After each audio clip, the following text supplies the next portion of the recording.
సమూయేలు రాసిన మొదటి పుస్తకము మొదటి అధ్యాయము 19వ వచనము చివరి మాట. యెహోవా ఆమెను జ్ఞాపకము చేసుకొనెను. మరొకసారి చదువుతున్నాను.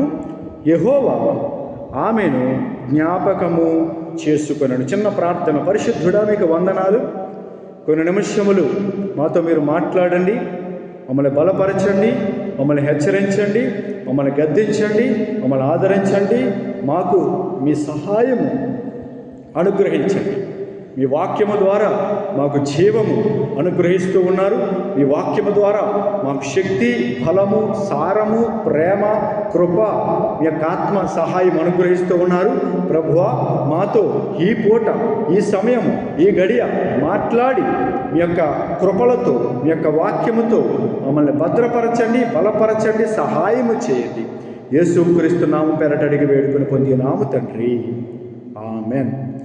చదవబడిన లేఖన భాగం మనం గమనించినట్లయితే ఈ మాట ఎవరి గురించి వ్రాయబడిందో అది అందరికీ లేదా చాలామందికి తెలిసిన విషయమే. మొదటి సమూయేలు పుస్తకం మొదటి అధ్యాయము, ఆ తర్వాత 2వ అధ్యాయము మనం గమనిస్తే అధికముగా మనకి హన్నా అనే ఒక క్యారెక్టర్ మనకు కనబడుతున్నది. హన్నా అనే ఒక స్త్రీ గురించి వ్రాయబడిన వచనము మనం చదువుకున్నాం. ఏమని రాయబడి ఉన్నది అంటే, యెహోవా ఆమెను జ్ఞాపకము చేసుకొనెను.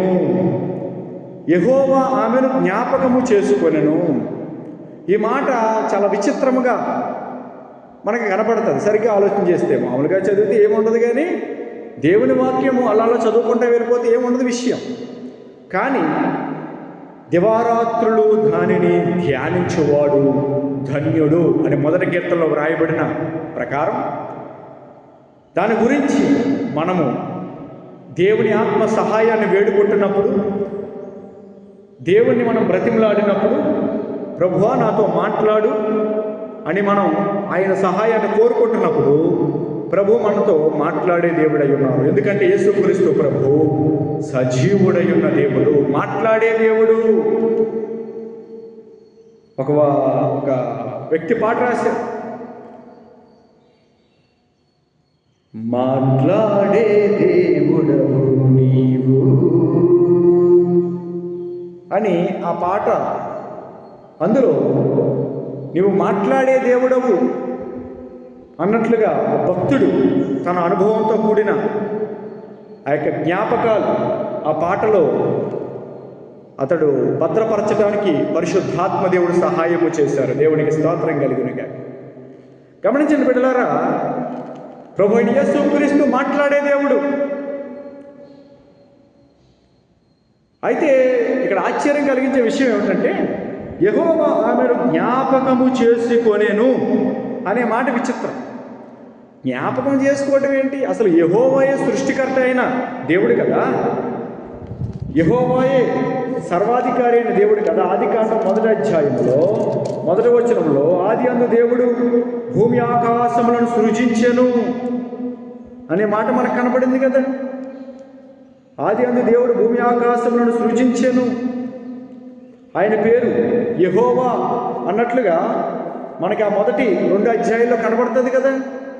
సృష్టికర్త అయిన దేవుడు, ఈ సర్వమును కలగజేసిన వాడు, మహాకాశము సైతం పట్టజాలని దేవుడు, అంతటా ఉన్నవాడు, అన్నీ ఎరిగినవాడు.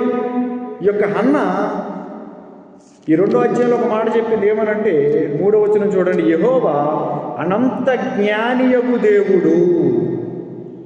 అనంత జ్ఞానియగు దేవుడు ఆయన. అంత అనంత జ్ఞానం కలిగిన వాడు. యెహోవా ఆమెను జ్ఞాపకము చేసుకొనెను అని అనటం ఏమిటి? ఆల్రెడీ ఆయనకు జ్ఞాపకం ఉంటుంది కదా హన్నా. ఇక్కడ జరిగిన విషయం ఏమిటంటే, హన్నాకి గర్భఫలం లేదు. ఆమె ఎల్కానా అనే ఒక వ్యక్తిని వివాహం ఆడింది. చూడండి, మొదటి అధ్యాయం మొదటి సమూయేలు పుస్తకం మొదటి వచనం నుంచి, ఎఫ్రాయిము మన్యమందు రామతయిన్ సోఫీము పట్టణపు వాడు ఒకడు ఉండెను. అతని పేరు ఎల్కానా.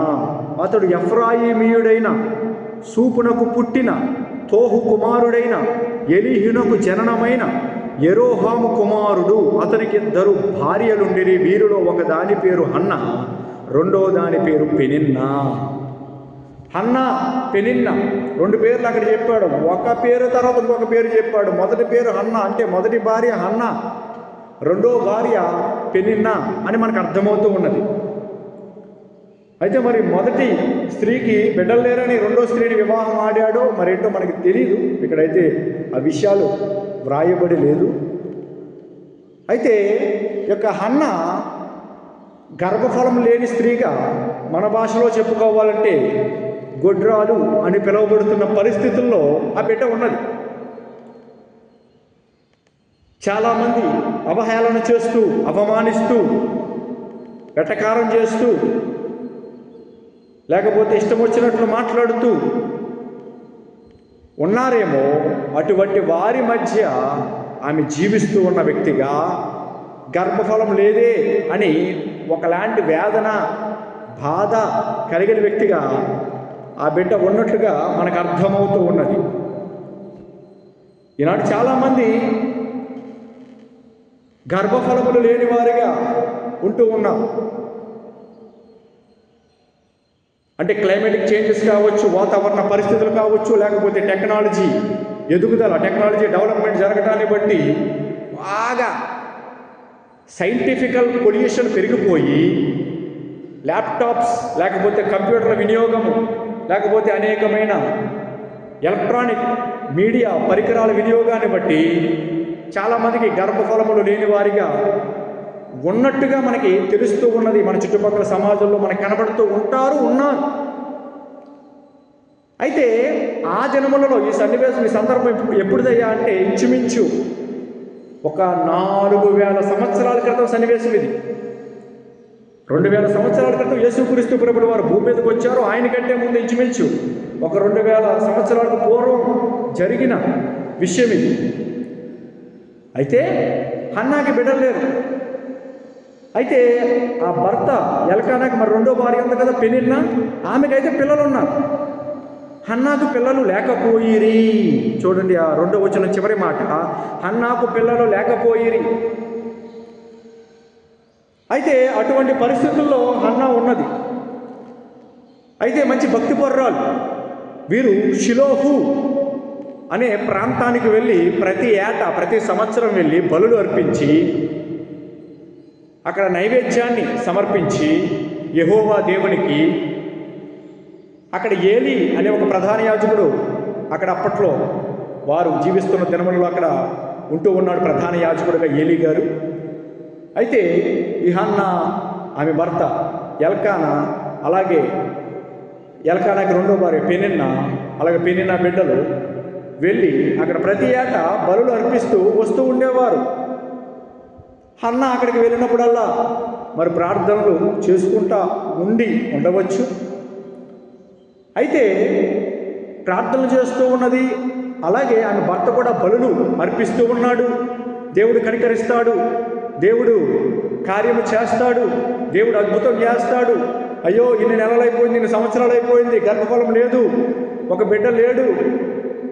నా భర్త ఎల్కానాకి ఇంకొక భార్య ఉంది, రెండో భార్య ఉన్నది కాబట్టి ఆ బిడ్డలకు పిల్లలు ఉన్నారు, మంచి సంతోషం. మరి నా గర్భములో బిడ్డ లేడు, లేకపోతే బిడ్డ లేదు అన్నట్లుగా ఒక వేదన ఆమెను వెంటాడుతూ ఉండి ఉండవచ్చు. అంతే కదండి. వివాహమైన తర్వాత బిడ్డలు కలగాలి అని ఆ భార్యాభర్తలు ఆశపడతారు కదా, సరదాగా చేసుకోరు కదా వివాహం. అయితే గర్భఫలం లేకపోతే ఆ దంపతులకు ఒకంత బాధే, వేదనే. అలా చాలామంది మన చుట్టుపక్కల కుటుంబాలలో, గృహాలలో, గ్రామాలలో లేకపోలేదు, ఉన్నారు. అయితే నేను చెబుతూ ఉన్న ఒక శుభ వచనము, ఒక శుభ వార్త ఏమిటంటే యేసుక్రీస్తు ప్రభుల వారు గర్భఫలం అనుగ్రహించే దేవుడై ఉన్నారు. దేవునికి స్తోత్రం కలుగును గాక. కీర్తనల పుస్తకము రాసుంటుంది, గర్భఫలం యెహోవా ఇచ్చు బహుమానం, ఆయన ఇచ్చే స్వాస్థ్యము అని వ్రాయబడి ఉంటుంది. అంటే దేవాది దేవుడు ఆనాడు ఈ భూమి మీద మొట్టమొదటి మనిషిని ఆదాముని సృజించినప్పుడు ఆదాముకి కొన్ని ఆజ్ఞలు చెప్పి అందులో చివరి ఆజ్ఞగా ఏమన్నాడంటే ఈ భూమిని నిండించండి అన్నట్టుగా ఆయన చెప్పాడు. ఈ భూమిని నిండించండి. ఎందుకంటే అప్పట్లో మొదటి దంపతులు ఎవరంటే వారి ఇరువురే, ఆదాము గారు అతని భార్య హవ్వమ్మ. భూమిని ఎలా నిండిస్తారంటే వారికి సంతానము కలిగినప్పుడు, గర్భఫలములు కలిగినప్పుడు బిడ్డలు కలుగుతారు. ఆ బిడ్డల నుంచి మళ్ళీ బిడ్డలు కలుగుతారు. అలా అలా అలా మొత్తం ఈ భూమి అంతా నింపబడుతుంది. అదే జరిగింది కదా. మనమందరము మొట్టమొదటి మనిషి, భూమి మీద మొట్టమొదటి మనిషి ఆదాము సంతానమై ఉన్నాము. దేవునికి స్తోత్రం కలుగును గాక. ఈ భూమి మీద ఉన్న మనమందరము ఎవరైనా సరే, ఎటువంటి వారైనా సరే, మనందరికీ మూలపితరుడు శారీరకంగా ఎవరంటే ఈ భూమి మీద ఆదాము మూలపితరుడు. మనకు అర్థమయ్యే భాషలో చెప్పాలంటే మన ముత్తాత చివరి ముత్తాత అతడే. దేవునికి స్తోత్రం కలుగును గాక. మొట్టమొదటి మనిషి ఆదామే. ఈ భూమిని నిండించమని చెప్పాడు. సంతానాభివృద్ధి కలగజేయి, నీకు కలుగుతుంది, భూమిని నిండించు అన్నట్లుగా దేవుడు ఆజ్ఞ ఇస్తూనే ఆశీర్వదించాడు. దేవునికి స్తోత్రం కలుగును గాక. అయితే కొన్ని తప్పిదాలను బట్టి, పాపము ఆ యొక్క ఆదాము ద్వారా హవ్వ ద్వారా ఈ లోకంలోనికి ప్రవేశించడాన్ని బట్టి ఆదాము హవ్వ దేవునికి దూరం అయిపోవటమే కాకుండా ఆ ఆదాము హవ్వ నుంచి వచ్చిన సంతానముగా ఈ భూమి మీద విస్తరించిన ప్రజలమైన మనందరం కూడా దేవునికి దూరం అయిపోయాం. దేవునికి దూరస్తులుగా, దేవుడంటే తెలియని వారిగా, దేవుడంటే ఎరుగని వారిగా మనం జీవిస్తూ ఉన్నాం. కానీ దేవుడి మహాకృపను బట్టి నేను దేవుణ్ణి తెలుసుకోవడానికి నాకు సహాయం చేశాడు. ఈ భూమి మీద క్రైస్తవులుగా యేసు ప్రభుని నమ్ముకున్నా, మాకు యేసు ప్రభు రక్షకుడు అని చెప్పుకుంటున్న బిడ్డలందరికీ కూడా ఒక ధన్యత ఏమిటంటే వారు దేవుణ్ణి ఎరగటానికి యేసుక్రీస్తు ద్వారా దేవుడు సహాయం చేశాడు. దేవుడికి స్తోత్రం కలుగును గాక. ఇక్కడే మీకు ఒక విషయం చెప్తాను. యేసుక్రీస్తు ద్వారా మాత్రమే మనం దేవుణ్ణి ఎరుగగలము, దేవుణ్ణి తెలుసుకొనగలము. యేసుక్రీస్తుకు వెలుపల మనకి దేవుడు కనబడడు. యేసుక్రీస్తుకు వెలుపల మనకి దేవుడు అర్థం కాడు. యేసుక్రీస్తుకు వెలుపల అంటే బయట అని అర్థం. యేసుక్రీస్తును పక్కన పెట్టేసి నాకు దేవుడు కావాలంటే మనకి దేవుడు దొరకడు. యేసుక్రీస్తు దగ్గరికి వస్తేనే యేసుక్రీస్తు ద్వారా మనకి దేవుడు కనపడతాడు. యేసుక్రీస్తులో నుంచి మనకి దేవుడు అర్థమవుతాడు. యేసుక్రీస్తు దేవుడిని చూపించాడు, మనకి చూపిస్తాడు. దేవునికి స్తోత్రం కలుగును గాక. ఇంకా మీకు అర్థం కావడం కోసం యేసుక్రీస్తు మాత్రమే దేవుడు అయ్యున్నాడు. దేవునికి మహిమ కలుగును గాక. గమనించండి బిడ్డలారా, ఆ ఆదాముకి దేవుడు చెప్పింది ఏంటంటే భూమిని నిండించమని. అంటే ఈ భూమి మీద ఉన్న మనకు సంతానము లేకపోతే స్త్రీలకు, లేకపోతే వివాహమైన తర్వాత ఆ యొక్క స్త్రీలకు గర్భఫలము ఎలా కలుగుతుందంటే దేవుడు ఇవ్వటాన్ని బట్టే. దేవునికి స్తోత్రం కలుగునుగా. గమనించండి, ఇక్కడే అంటే పర్సనల్ విషయమే, కానీ మీకు అర్థం కావటం కోసం చెప్తున్నా. చాలామంది అనుకుంటూ ఉంటారు, మేము కలుస్తున్నామండి అందుకే మాకు బిడ్డలు కలిస్తే బిడ్డలు పుట్టేయడం కాదు. మీరు కలుస్తున్నారు కరెక్టే, ఆ లోపల అండము తర్వాత పిండము అదంతా ఏర్పాటు అయ్యేలాగా కార్యము చేసేది దేవుడే. దేవునికి స్తోత్రం కలుగును గాక. అది ఎప్పుడు మర్చిపోవద్దు మీరు. ఒక స్త్రీ పురుషుడు కలిసిపోవడం వల్ల జరగట్లేదు ఆ విషయం. ఎందుకు ఈ మాట చెప్పానంటే, ఈ హన్నా అనే స్త్రీ ఎల్కానా ఆమె భర్తతో అనేక సార్లు కలిసి ఉంటారు, కలిసి ఉండవచ్చు. ఎందుకంటే వివాహం జరిగిన తర్వాత అది మామూలే కదండి, తెలియని విషయం కాదు. అయితే వారికి బిడ్డలు లేరు. అదే చెప్తున్నాను కదా, చాలా నెలలు చాలా సంవత్సరాలు గడిచిపోయింది, హన్నాకు బిడ్డలు లేరు. అయితే ఆమె చేస్తూ ఉన్న భక్తి అలాగే కొనసాగిస్తూ ఉన్నది. ప్రతి సంవత్సరం షిలోహుకు వెళుతూ ఉన్నారు, వస్తూ ఉన్నారు, బలులు అర్పిస్తూ ఉన్నారు. యెహోవా మందిరము దగ్గర లేకపోతే యెహోవా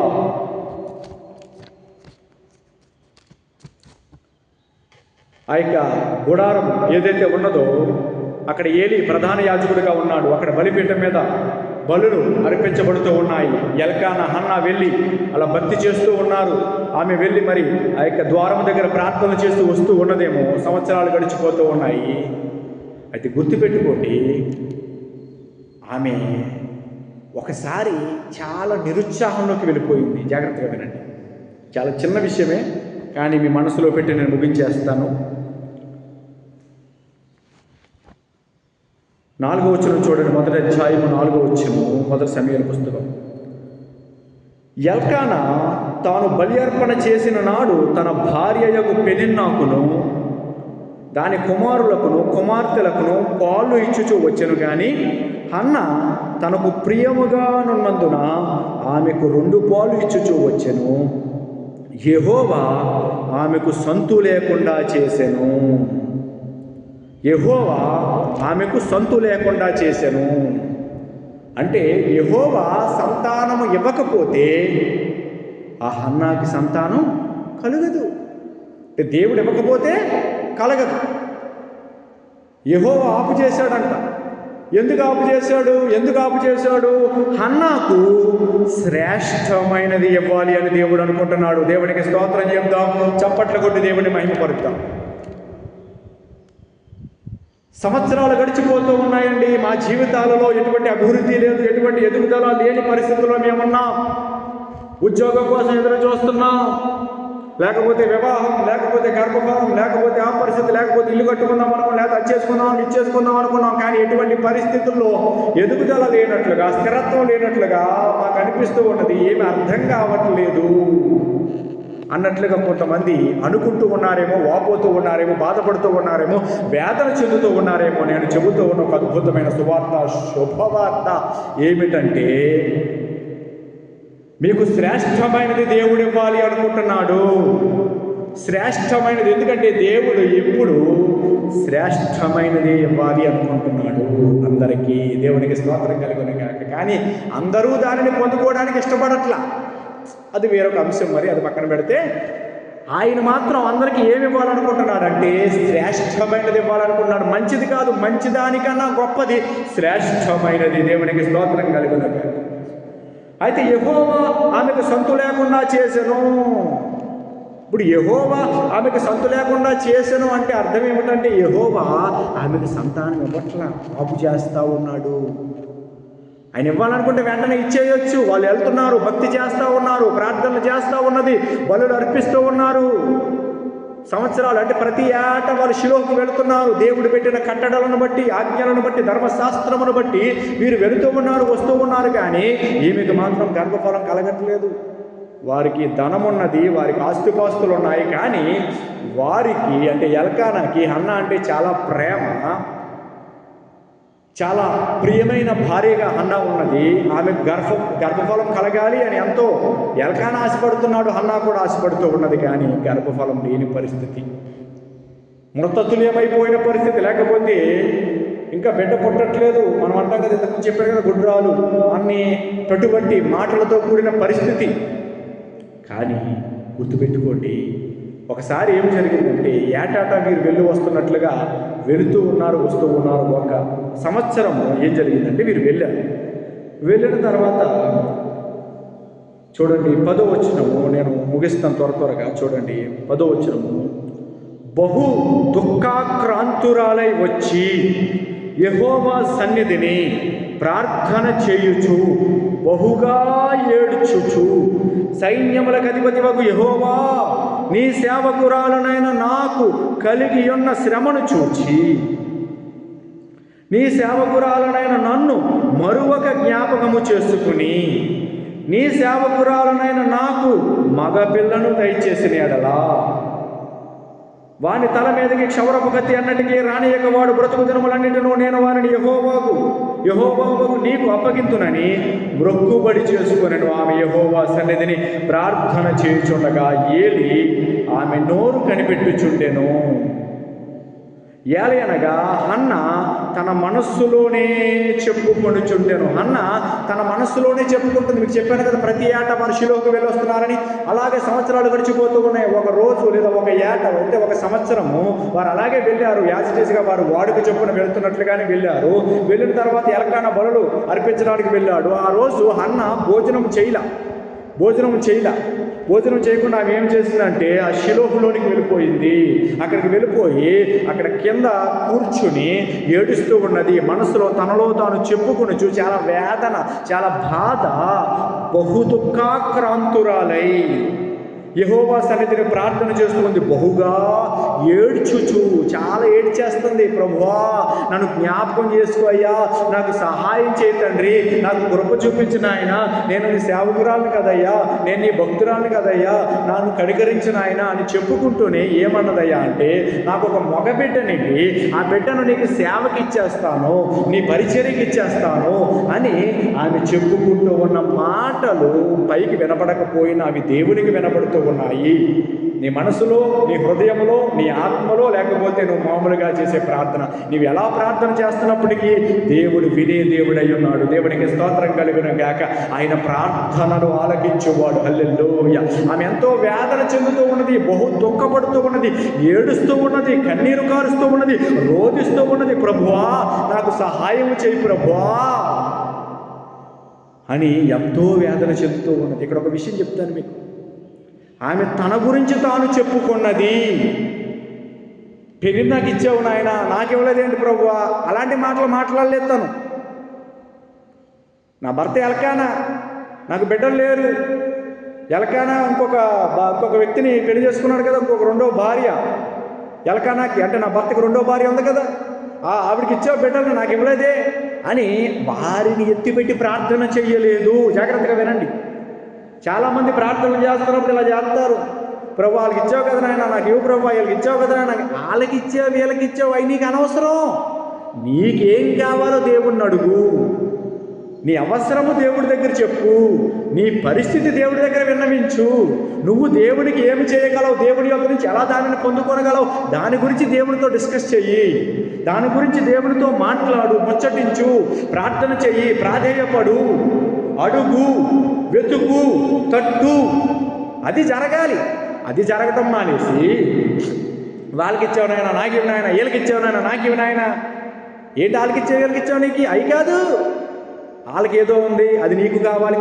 కాదు, నీకేం కావాలి, నీకు స్వతహాగా ఏం కావాలి. వాళ్ళని వీళ్ళను చూసి ఏదో పులిని చూసి నక్క వాతలు ఎట్టుకుంది అంటారు కదా, అలా చేయకూడదు. ప్రభువుకి సమస్తము తెలుసు. ఈమె బహు దుఃఖాక్రాంతురాలై ఈమె వేదనను తన కన్నీరు రూపంలో ప్రభు సన్నిధిలో ఏడుస్తూ మొరపెడుతూ విజ్ఞాపన చేస్తూ ఉంటూ ఉండగా అక్కడ ఏలి అనే ఒక ప్రధాన యాజకుడు ఉన్నానని చెప్పాను కదా. ఆ యొక్క ఏలి అనే ప్రధాన యాజకుడు ఏమనుకుంటున్నాడంటే ఆమె మొత్తురాలై ఉన్నది, లేకపోతే ఏదైనా తాగేసి వచ్చింది, అందుకే మొత్తుతో అలా తూలిపోయినట్లుగా కూర్చుని అలా ఏదో ఊగుతూ ఏదో చేస్తుంది, లేకపోతే అలా తలదించుకుని అలా ఊగుతూ ఉన్నది, మొత్తురాలై ఉన్నది అన్నట్లుగా అనుకుంటున్నాడు. ఎందుకైనా అతను ఇంతకు ఆమె ఏమి చేస్తుంది, ఆమె మొత్తురాలు కాదు. ఆమె చెప్తుంది, నేను మొత్తు తాగలేదు, నేను మద్యపానం చేయలేదు. అయ్యా ఏలీ గారు, ప్రధాన యాజకుడా, నాకు బిడ్డలు లేరు, నాకు బిడ్డ కావాలి అని చెప్పి ఆయన సన్నిధిలో నా ఆత్మను కుమ్మరించుకుంటున్నానని చెప్పింది హన్న. దేవునికి స్తోత్రం కలుగును గాక, దేవునికి మహిమ కలుగును గాక. మనము ప్రభు సన్నిధిలోనికి వచ్చి మన హృదయాన్ని కుమ్మరించుకున్నట్లయితే, మనము ప్రభు సన్నిధిలోనికి వచ్చి మన ఆత్మను కుమ్మరించుకొనుట అంటే ఏమిటంటే మన హృదయాన్ని కుమ్మరించుకొనుట. ఆత్మను కుమ్మరించుకోవడం మన ఆత్మ బయటికి తీసేయడం కాదు, మన లోపల ఉన్న భారం, మన లోపల ఉన్న వేదన. హృదయం బరువెక్కేసిందండి, గుండె బరువెక్కేసిందని అంటారు. గుండె బరువెక్కేయడం అంటే ఉన్న గుండె బరువు పెరిగిపోయిందని కాదు. గుండె బరువెక్కేయడం ఉన్న గుండె బరువు పెరిగిపోతే చచ్చిపోతారు. గుండె బరువు పెరగకూడదు, గుండె బరువు తగ్గకూడదు. అది ఎంత గుండె ఉందో ఒక వయసులోకి వచ్చిన తర్వాత అది అంత గుండె ఉంటుంది, అది ఎదగదో తగ్గదు, అది లబ్డబ్ అని కొట్టుకుంటూ ఉంటుంది. అక్కడ ఆ గుండె గురించి కాదు, హృదయము బరువెక్కుట అంటే భారము. అయ్యో నాకు గర్భఫలం లేదే, అయ్యో నాకు బిడ్డలు లేదే, అయ్యో నా పరిస్థితి బాలేదే, అయ్యో నా జీవితంలో ఎదుగుదల లేదే, అయ్యో ఈ పరిస్థితిలో మార్పు కనబడట్లేదే, అయ్యో నా కుటుంబంలో ఈ యొక్క భయంకరమైన పరిస్థితులు ఏమిటి, ఇక సమాధానం లేని పరిస్థితులు ఏమిటి, అయ్యో ఏ మార్పు లేదే అన్నట్లుగా హృదయ భారం, హృదయం బరువెక్కటం, అదే ఆత్మను కుమ్మరించుకునేలాగా జరిగిన హన్నా జీవితంలో పరిస్థితి. దేవునికి స్తోత్రం కలుగును గాక. హన్నా ఏం చేసిందంటే ఆత్మను కుమ్మరించుకుంటుంది. ప్రభువా నన్ను కనికరించు నాయనా, నన్ను కనికరించు నాయనా. తన మనస్సులోనే చెప్పుకొనుచుండేను. 12వ వచనం చివరి మాట, తన మనస్సులోనే చెప్పుకుంటుంది. మనసులోనే అంటే ఆ పెదాలు కదులుతూ ఉన్నాయి కానీ మాట బయటికి రావట్లా. అందుకే ఏలి మొత్తురాలైపోయింది అని అనుకుంటున్నాడు. ఎందుకే మాట బయటికి రావట్ల, పెదాలు అయితే కదులుతున్నాయి. ఆమె మనసులోనే. కొన్నిసార్లు మనం మాట్లాడతాం కానీ మన పెదాలు కదులుతాయి కానీ మాట బయటికి రాదు. చూసారా, మనం కూడా చేసి ఉండి ఉంటాం, చూసి ఉండి ఉంటాం. అయితే అలాంటి పరిస్థితిలో హన్న ఆమె ఎంతో వేదనతో గర్భఫలం కోసం ఏడుస్తూ ఉంది. అంటే ఆమెను ఏడిపించడానికి దేవుడు అలా చేయాలి. జాగ్రత్తగా వినండి. ఆమె అంతలా ఏడాలి అన్నట్లుగా దేవుడు అనుకోలా. దేవుడు ఆమెకి శ్రేష్టమైనది ఇవ్వాలి అనుకుంటున్నాడు. శ్రేష్టమైనది ఏదైనా దేవుడు ఇవ్వాలనుకుంటే అది ఊరికే రాదు. ఈ మాట పట్టుకోండి. శ్రేష్టమైనది దేవుడు ఇవ్వాలి అని అనుకుంటాడు. మంచి దేవుడు, మన దేవుడు, మేలు చేసే దేవుడు, శ్రేష్టమైన దేవుడు. దేవుడికి స్తోత్ర. అయితే అది మనం పొందుకోవాలి అంటే దానికి తగిన వెల మనం చెల్లించాలి. వెల చెల్లించాలంటే ఎన్ని లక్షలు అవుతాయి, ఎన్ని కోట్లు అవుతాయి? కాదు. ఆయన వెల ఎలా చెల్లించాలి అని అనుకుంటాడంటే ఆత్మ సంబంధంగా చెల్లించాలి అని అనుకుంటాడు. ఆ శ్రేష్టమైన దాని యొక్క విలువ మనకు అర్థం కావాలంటే దానికి తగిన ఆసక్తి మనలో ఉండాలి, దానికి తగిన తృష్ణ మనలో ఉండాలి, దానికి తగిన కోరిక మనలో ఉండాలి, దానికి తగిన ఆసక్తి మనలో ఉండాలి, దానికి తగిన ఆతురత మనలో ఉండాలి. దేవునికి స్తోత్రం కలుగునుగా. ఆమె ఎంతో వేదనతో ఏడుస్తూ ఉన్నది, చాలా వేదన. అయితే అదంతా యెహోవా చూస్తూ ఉన్నారు. అదంతా ఆ ప్రార్థన అంతా యెహోవా వింటూ ఉన్నారు. దేవునికి స్తోత్రం కలుగునుగా.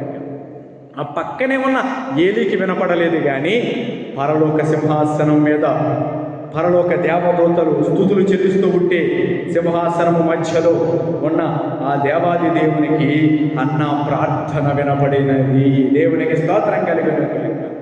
అప్పుడు ఏలి ఏం చెప్తాడంటే చూడండి, నేను ముగిస్తాను, గమనించండి. 17వ వచనం, అంతటా ఏలి నీవు క్షేమముగా వెళ్ళుము, ఇశ్రాయేలు దేవునితో నీవు చేసుకున్న మనవిని ఆయన దయచేయునుగాక అని ఆమెతో చెప్పగా ఆమె అతనితో నీ సేవకురాలునైన నేను నీ దృష్టికి కృపనొందుదునుగాక అనెను. తరువాత ఆ స్త్రీ తన దారిని వెళ్ళిపోయి భోజనము చేయుచు నాట నుండి దుఃఖముఖిగా నుండుట మానెను. నాట నుండి దుఃఖముఖిగా నుండుట మానెను అంటే అప్పటిదాకా దుఃఖముఖిగా ఉన్నది ఒకరోజే ప్రభు సన్నిధిలోకి వెళ్ళి బరస్ట్ అయిపోయింది. అంటే ఆమె మొత్తం ఆ హృదయం అంతా, ఆ వేదన అంతా ప్రభు సన్నిధిలో కన్నీటి రూపములో, ప్రార్థన రూపములో మొర్రపెట్టుట ద్వారా తనకు నిజముగా మొర్రపెట్టు వారికి యెహోవా సమీపముగా ఉన్నారు అని సెలవిచ్చిన రీతిగా యెహోవా ప్రార్థన ఆలకించి అంగీకరించారు. అక్కడ ఉన్న ఏలి ద్వారా ఒక సమాధానం తెలియజేశారు. ఏంటంటే నీవు మనవి చేసిన దానిని దేవుడు నీకు దయచేస్తాడు, దయచేయునుగాక అని ఒక ప్రవచన రూపంలో ఏలి ద్వారా దేవుడు ఆ హన్నాకి చెప్పించాడు. దేవుడికి స్తోత్రం కలుగునుగాక. వెంటనే హన్నా ఏమంది, నువ్వు అలాగే చెప్తావు ఏలి అనలేదు. నువ్వు అలాగే చెప్తావయ్యా ఏలి, వచ్చినోడికి అందరికీ అలాగే చెప్తావు అలా అనలేదు. వెంటనే ఏమందంటే నీ సేవకురాలనైనా నేను నీ దృష్టికి కృపనొందుదునుగాక అంటే ఆ మాటను రిసీవ్ చేసుకుంది, అంగీకరించింది. ఆ సేవకుడు ఆ ఏలీ గారు చెప్పిన ప్రవచనాన్ని అంగీకరించింది. అవును, నేను కృపనొందుదునుగాక. తర్వాత ఆ స్త్రీ తన దారిని వెళ్ళిపోయి భోజనము చేస్తూ ఉన్నది. నాట నుండి దుఃఖముఖిగా నుండుట మానను. అప్పుడు దాకా సరిగ్గా తినక ఎంతో ఏడుస్తూ, ఎంతో బాధ, ఎంతో వేదన, ఆమెను అలా చూస్తూ ఎలకానా కూడా ఎంతో బాధ చెంది ఉండి ఉంటాడు. కానీ ఏ రోజైతే ఆ షిలోహులోకి వెళ్ళి ఆ భారమంతా యెహోవా సన్నిధిలో వెళ్ళగరెక్కేసిందో, లేకపోతే యెహోవా సన్నిధిలో ప్రోక్షించిందో, కుమ్మరించిందో, నీ భారం యెహోవా మీద మోపము, ఆయనే నిన్ను ఆదుకొనును అని సెలవిచ్చిన రీతిగా ఆ దేవాది దేవుడు సేవకుడైన ప్రధాన యాజకుడైన ఏలి ద్వారా ఒక ప్రవచనము చెప్పించడాన్ని బట్టి ఆమె విశ్వాసంతో, అవును నేను కృపనందుతునుగాక, నేను కృపనందుతూ ఉన్నాను అని విశ్వాసంతో అంగీకరించి ఆమె ఏం చేసిందయా అంటే నాట నుండి భోజనం చేసిందంట, నాట నుండి దుఃఖముఖగా ఉండటం మానిందంట. అప్పుడు దాకా దుఃఖముఖగా ఉంది, అప్పటి నుంచి దుఃఖించడం మానేసింది, బాధపడటం మానేసింది. ఎందుకంటే ఆమెకి ఒకసారి ఏమొచ్చేసిందంటే ఇంకా దేవుడు ఇచ్చేశాడు అని విశ్వాసం వచ్చేసింది. దేవునికి స్తోత్రం కలుగును గాక. తర్వాత చూడండి 19వ వచనము, నేను ముగిస్తాను. తర్వాత వారు ఉదయమందు వేగరమే లేచి యెహోవాకు మొరొక్కి తిరిగి రామాలోని తమ ఇంటికి వచ్చిరి. యెహోవాకు మొరొక్కారు, ఆయన నైట్ అక్కడే ఉన్నారు. ఉదయమందు వేగరమే లేచారు అని చెప్పారు కదా, షిలోహుకు వెళ్ళారని. యెహోవాకు మొరొక్కారు, మొరొక్కి ప్రార్థన చేసి మొరొక్కుబడి చెల్లించుకుని తిరిగి రామాకు వచ్చేసారు, వారు సొంతూరు వచ్చేసారు. అంతటా ఎల్కానా తన భార్య యగు హన్నాను కూడెను. అప్పుడప్పుడు లేదా వీలు కలిగినప్పుడల్లా వాళ్ళు కలుసుకుంటున్నారేమో, కానీ ఆ ప్రార్థన జరిగిన తర్వాత, తమ సొంత ఇంటికి వచ్చేసిన తర్వాత ఎల్కానా తన భార్య యగు హన్నాను కూడెను. ఎప్పుడైతే ఆ ఎల్కానా హన్నాను కూడి ఉన్నారో, అటు కలవటం, వారు కలిశారు భార్యాభర్తలు, అప్పుడు దేవుడు ఏం చేశారంటే యెహోవా ఆమెను జ్ఞాపకము చేసుకొనెను. చప్పట్లు కొట్టి దేవుని మహిమపరుద్దాం. యెహోవా ఆమెను జ్ఞాపకము చేసుకొనెను. ఇక్కడ ఒక విషయం చెప్తాను, నేను ఇంకా ప్రసంగం మొదలు పెట్టాల. అసలు ప్రసంగం మొదలు పెట్టిన చోటకు వచ్చాను, అసలు ప్రసంగం ఇప్పుడు మొదలవుతుంది, కానీ నేను ముగిస్తున్నాను, గమనించండి. యెహోవాకు అందరూ జ్ఞాపకమే. జాగ్రత్తగా వినండి, యెహోవాకు అందరూ జ్ఞాపకమే. ఈ భూమి మీదనున్న ప్రతి ఒక్కని పేరు దేవునికి తెలుసు, ప్రతి ఒక్కని జీవితము దేవునికి తెలుసు, ప్రతి ఒక్కని మనసు దేవునికి తెలుసు, ప్రతి ఒక్క కుటుంబము దేవునికి తెలుసు, ప్రతి ఒక్కరి పరిస్థితులు దేవునికి తెలుసు. పుట్ట పూర్వోత్తరాలు అంటారు కదా, అవన్నీ దేవునికి తెలుసు. ఈ భూమి మీద ఉన్న ప్రతి మనిషి గురించి, పుట్టబోయే వారి గురించి, పుట్టి జీవిస్తూ ఉన్న మన గురించి, అంతకుముందు మనకంటే ముందు తరాలలో ఉన్న వారి గురించి, ఈ భూమి మీదనున్న ప్రతిదీ యెహోవాకు జ్ఞాపకమే. అయితే అక్కడ యెహోవా ఆమెను జ్ఞాపకము చేసుకొనుట అనే పదానికి అర్థం ఏమిటంటే, యెహోవా ఆమెకు శ్రేష్టమైనది ఇవ్వాలి అని అనుకున్నాడు కదా, ఆ యొక్క శ్రేష్టమైనది ఇవ్వాలి అని ఆయన అనుకున్న ఆ పరిస్థితులకు తగినట్లుగా హన్నా రెస్పాండ్ అయ్యి, అది అందుకోవడానికి ప్రార్థన ద్వారా, విజ్ఞాపన ద్వారా, కన్నీటి అనుభవము ద్వారా, ఆత్మను, హృదయాన్ని ప్రభు సన్నిధిలో కుమ్మరించుకొనడం ద్వారా, విశ్వాసముతో సేవకుని మాట అంగీకరించడం ద్వారా ఏమి చేసిందయ్యా అంటే ఆమె దానిని తీసుకున్నది. దేవుడిచ్చే శ్రేష్టమైనది తీసుకునే పరిస్థితుల్లో ఆ చేతులు చాపింది. ఇప్పుడు దేవుడు యెహోవా ఆమెను జ్ఞాపకం చేసుకున్నట్టు అంటే అర్థం ఏమిటంటే ఆమె చేతులలో పెట్టడానికి జ్ఞాపకం చేసుకున్నారు. దేవునికి స్తోత్రం చెప్తాం. హల్లెలూయా, హల్లెలూయా, హల్లెలూయా. గుర్తుపెట్టుకోండి, ఈ భూమి మీద ఉన్న ప్రతీది, ఈ విశ్వంలో ఉన్న ప్రతీది, కోటాను కోట్ల దేవదూతలు, సమస్తము ఆకాశ మహాకాశములు పట్టజాలని ఆ గొప్ప దేవుడైన యేసుక్రీస్తుకి బాగుగా ఎరుక, తెలుసు. అయినప్పటికీ ఆయన స్పెషల్గా ఎందుకు హన్నాను జ్ఞాపకం చేసుకున్నాడంటే, హన్నా తెలుసు ముందే, అన్నా పరిస్థితి తెలుసు, అన్నా వేదన తెలుసు, అన్నా కన్నీరు తెలుసు, అన్నా ప్రార్థనలు తెలుసు, అన్నా దుఃఖముఖగా ఉండడం తెలుసు. కానీ హన్నా ఒక స్థాయికి వచ్చేసింది. ఏమిటి ఆ స్థాయి అంటే యెహోవా ఇచ్చేది తీసుకునే స్థాయికి వచ్చేసింది. ఆ సందర్భాన్ని దేవుడు అక్కడ ఎలా రాయించాడంటే, పరిశుద్ధాత్మ దేవుడు యెహోవా ఆమెను జ్ఞాపకము చేసుకొనెను. ఆ కింద వచ్చినమే అది కూడా ఒక్క మాట చదువుతాను, చాలా బాగుంటుంది, చదువుతాను ఒక్కసారి. మొదటి సమూయేలు పుస్తకంలోనే, మొదటి సమూయేలు పుస్తకంలోనే ఆ కింద వచ్చిన చూడండి ఒకసారి. గనుక హన్నా 20వ వచనం, గనుక హన్నా గర్భము ధరించి దినములు నిండినప్పుడు ఒక కుమారుని కని నేను యెహోవాకు మొక్కుకొని వీనిని అడిగితుననుకుని వానికి సమూయేలును పేరు పెట్టెను. దేవునికి స్తోత్రం కలుగును గాక. అక్కడ కన్నీరు కార్చి రోధించడం మాత్రమే కాదు, మొక్కుబడి చేసుకున్నది. గుర్తుపెట్టుకోండి, మొక్కుబడి గురించి ఎప్పుడైనా నేను చెబుతాను, కానీ ప్రస్తుతానికి ఈ మాటలు మనసులో పెట్టుకోండి. మొక్కుబడి కూడా చేసుకున్నది. దేవుని సన్నిధిలో మనం ఏదైతే మొక్కుకుంటామో ఆ మొక్కుబడి మనం హృదయపూర్వకంగా చేసినట్లయితే, నీవు మొక్కుకొనిన దానిని చెల్లించటానికి నీ హృదయం అంగీకరించినట్లుగా దేవునికి కనబడితే దేవుడు ఏం చేస్తాడంటే దాని విషయం కార్యం చేయడానికి చూస్తాడు. అదంతా మనసులో పెట్టుకోండి, మనం అందులోకి వెళ్ళొద్దు అంశంలోకి. ఇక్కడ నేను చెప్పొచ్చే విషయం ఏంటంటే, యెహోవా ఆమెను జ్ఞాపకము చేసుకుని, తద్వారా ఏం జరిగిందంటే హన్న గర్భము ధరించింది. దినములు నిండినప్పుడు ఒక కుమారుని కని నేను యెహోవాకు మొక్కుకున్నాను అని చెప్పి ఆ బిడ్డని ఇచ్చేస్తుంది. ఆ బిడ్డని ఇచ్చేసిన తర్వాత అంటే సేవకి ఇచ్చేస్తుంది, శిలోహు మందిరానికి ఇచ్చేస్తుంది. ఆ మొక్కుకున్నది కదా, అమ్మయ్య నాకు బిడ్డ పుట్టాడు సంతోషం, నేను మొక్కుకున్నాను, దేవుడు దానిని విన్నాడు, ఆ మొక్కుబడి నేను తీర్చుకుంటున్నాను, మొక్కుబడి తీర్చేసుకుంటుంది. అయితే ఆ మొక్కుబడి తీర్చుకున్న తర్వాత దేవుడు ఏం చేస్తాడు, ఏం చేశారంటే ఇంకా కొంతమంది బిడ్డల్ని ఇచ్చారు హన్నాకి. దేవునికి స్తోత్రం కలుగును గాక.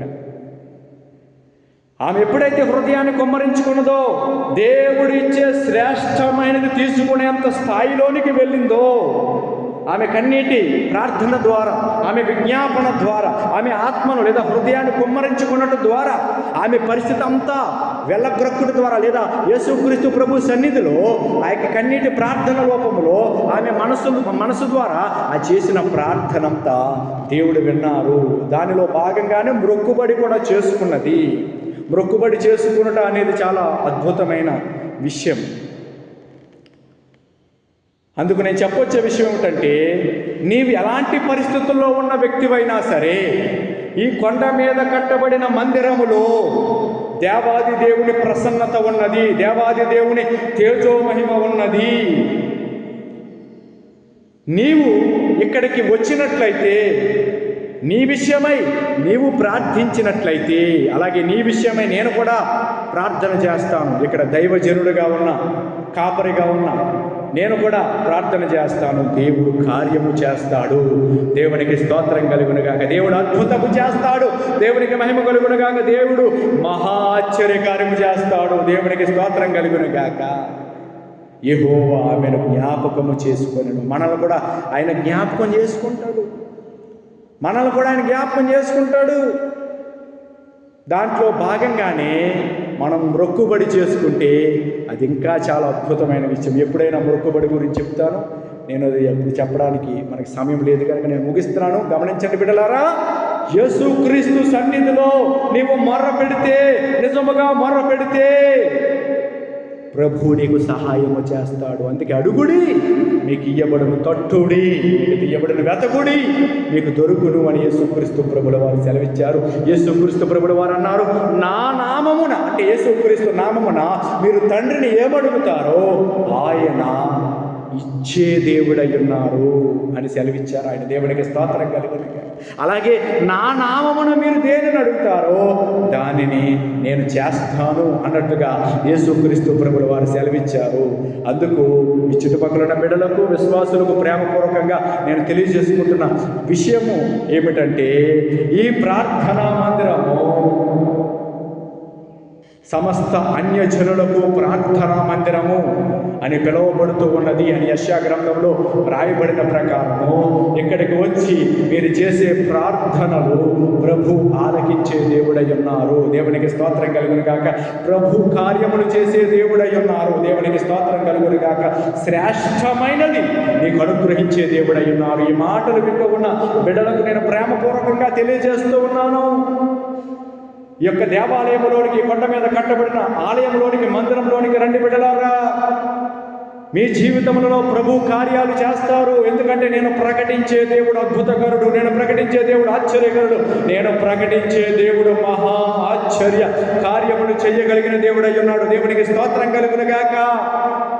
మర్ర పెట్టే బిడ్డగా నీ ఉన్నట్లయితే, కన్నీరు కార్చే బిడ్డగా నీ ఉన్నట్లయితే, ప్రార్థించే వ్యక్తిగా నీ ఉన్నట్లయితే, ప్రభువు నీకు సహాయము చేసే దేవుడిగా నీకు తనను తాను ప్రత్యక్షపరుచుకుంటాడు. దేవుడి మాటలు మన వినికిడిలో ఆశీర్వదించును గాక. చిన్న ప్రార్థన చేసుకుందాం, అందరూ కడులు పోసుకుందాం. హల్లెలూయా, హల్లెలూయా, హల్లెలూయా.